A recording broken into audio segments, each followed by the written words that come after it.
Hello everyone, I'm Eric, and today we're going to talk about something really interesting. We just had this brand new bill passed that essentially, if you play it right, you can actually get a $0 mortgage. I know it sounds crazy, but we're going to dive into the details, so stay tuned and check it out. Okay, so this new bill that's about to be passed, it's about to be signed by Congress, about to be signed by the president, was already signed by the Senate yesterday, so hopefully that gets all fleshed out today. There are some stipulations, but it's not that difficult for the average American to qualify and request forbearance. And your length of forbearance can be quite long. So we're going to get into all those details. The first thing you're going to want to do is you want to look at, is my mortgage federally backed? So that means, like, do I have a federally backed FHA, Freddie, Fannie, VA, or any other loan that's federally backed? Now you have to have that under a 1 to 4 unit. Now there's different stipulations.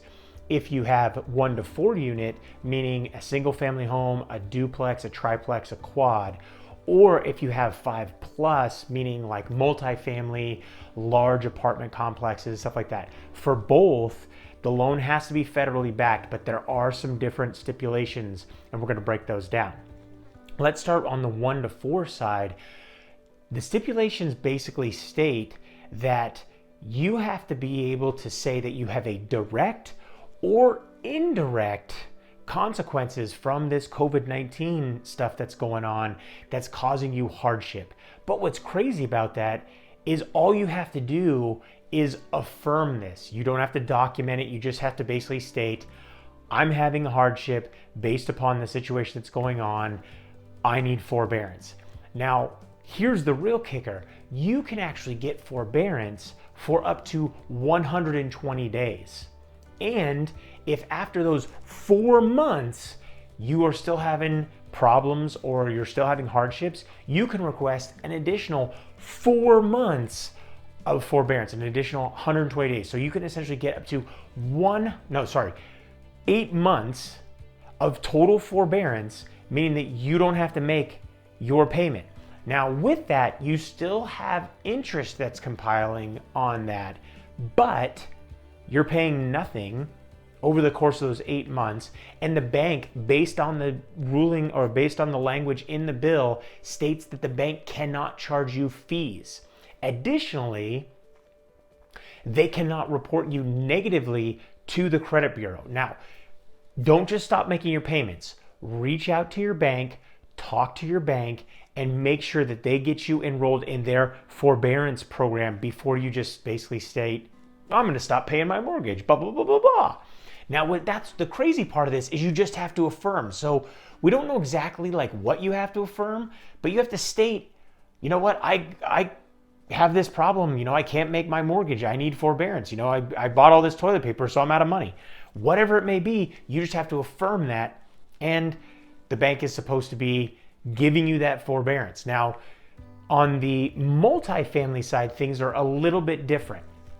So on the multifamily side, once again, it still has to be a federally backed mortgage, and this is anything 5 units plus. But if you're having a hardship, direct or indirect, both are direct or indirect, you have to document what that hardship is. And once you document what that hardship is, you then can get a 30-day forbearance. And if you continue to have a hardship in a bad situation that you need to get an additional forbearance, you can request 15 days prior to your next payment that you would require another 30 days. And you can do this twice. So you can do a total of 90 days on the multifamily side. So it is a little bit tricky there. You do have to document it all. So make sure you have your T's crossed and your I's dotted. But there's still a lot of opportunity there to make things work to your advantage. Now, if you are in a situation where you are going to do this, the nice thing is because this bill is most likely going to be passed today, or worst case scenario, Monday, you just need to make sure that you get all this in place before your payment is essentially late. And remember, if your payment is due on, let's say, April 1st, your payment is not late until April 15th. So you have some time to work this out with your banks. So get on the phone, get calling your banks, get talking to them, and you can get this all worked out. Now, a couple questions that I know are probably rattling around in your head because they were in mine. And the first one is, can I refinance my home if I'm under forbearance? Well, for all technical purposes, the answer is yes, because simply the banks are not reporting you negatively to the credit bureaus. Now, whether you can refinance with your existing bank, we're going to see how some of this gets fleshed out. Nothing is going to be known, and be 100% known until this is kind of in place for a couple of days and banks kind of feel things out and see how they want to deal with this.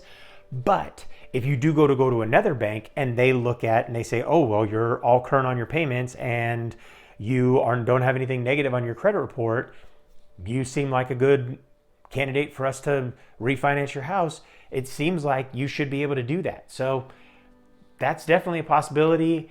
But if you do a refinance, I don't know how this is all going to work as far as, are you going to be able to refinance and then immediately be like, well, I need forbearance? I don't know if the bank's going to be able to do that. So once again, we're going to have to see how this all fleshes out.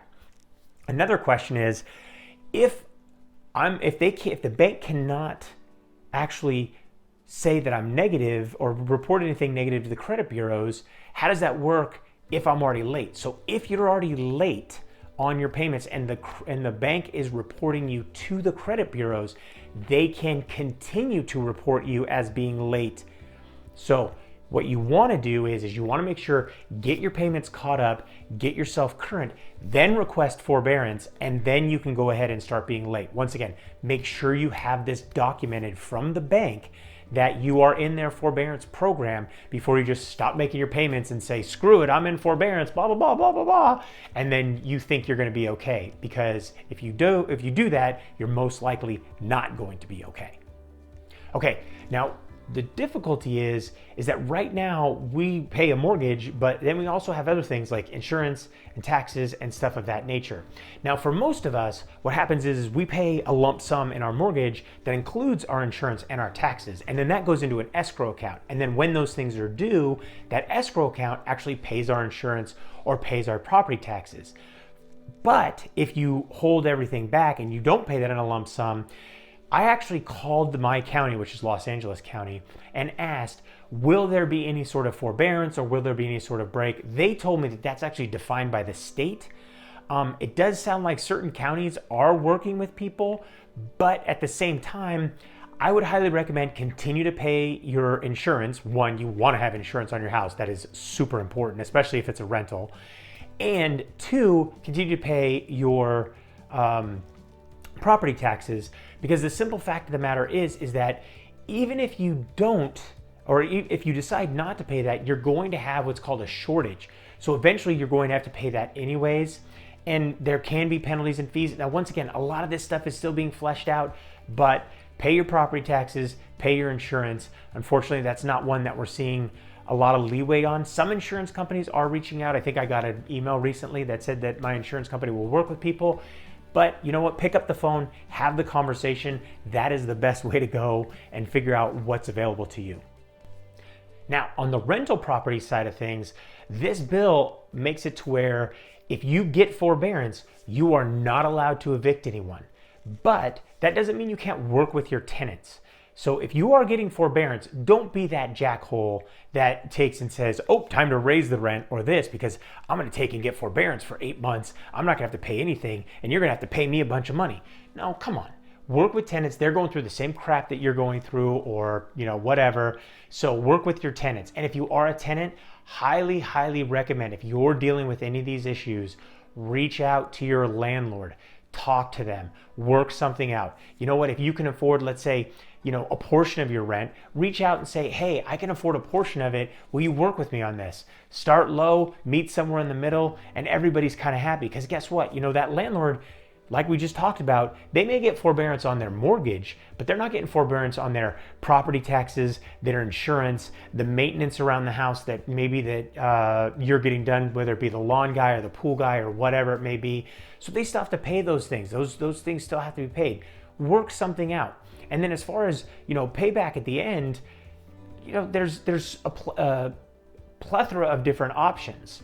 If you're the landlord, I would say, you know what, if you need to make it through some of this time, pay the property tax or whatever insurance on that rental property, use the tenant's deposit or first and last month's rent that you may have stored up. Use that to kind of get you through this time. And then once all is said and done, say to your tenant, hey, let's do this. We're gonna go ahead, we're gonna cut your rent down to, let's say, 50% of what you normally owe. And then, you know, after 4 months, when all this kind of, the dust settles and you can get back to work and we can all kind of get back to how things are, we're gonna go ahead and we're gonna tap on just an extra couple $100 a month until your deposit is refilled. You know, you don't wanna do any type of lump sum. So look, if you're an owner and you're talking to your mortgage company, or if you're a tenant, do not agree to any lump sum payments. Because look, if you don't pay for 3 months, and your rent is, or your mortgage is $2,000, well, you weren't able to pay for 3 months. Where are you gonna come up with $6,000 right out of the gate? So make sure you don't agree to any of that. One of the better options is to do something in an installment plan where you take, and like I just talked about, you work something out with your mortgage company, or if you're a landlord with your tenant and vice versa, tenant with the landlord, and say, okay, let's do this. I'll pay once we get through this, I'll start paying the rent, mortgage, etc. again, and then we'll add a little bit on. Now, if you are an owner, your best case scenario is to have them just tap it on at the end, because you could basically just get a $0 mortgage for 4 to 8 months, and then, you know, just tap it on at the end, and you may not even be in the house, you may not own the house at the end of, you know, your 30 years or whatever it may be, and, you know, you can use that money to your advantage, whether you're buying another property or whatever it may be, or you're just putting it back into the economy. Once again, that helps with what's going on. So hopefully this helps you guys out, helps you get an understanding of what's going on in this new Senate bill this new bill that's about to be passed, not necessarily just a Senate bill, because it's gonna go all the way through. This bill is gonna be passed, how to deal with your mortgages if you're a tenant, how to deal with rent, all that good jazz. If you do enjoy these videos, you know, think about looking on my channel. I have a ton of other videos on different subjects when it relates to money and finances and stuff of that nature. But if you do like this video specifically, please give it a thumbs up, a like, and also consider subscribing. Hit that little bell icon to be notified every time we launch a new video. Hope you guys enjoyed it, and we will see you very soon.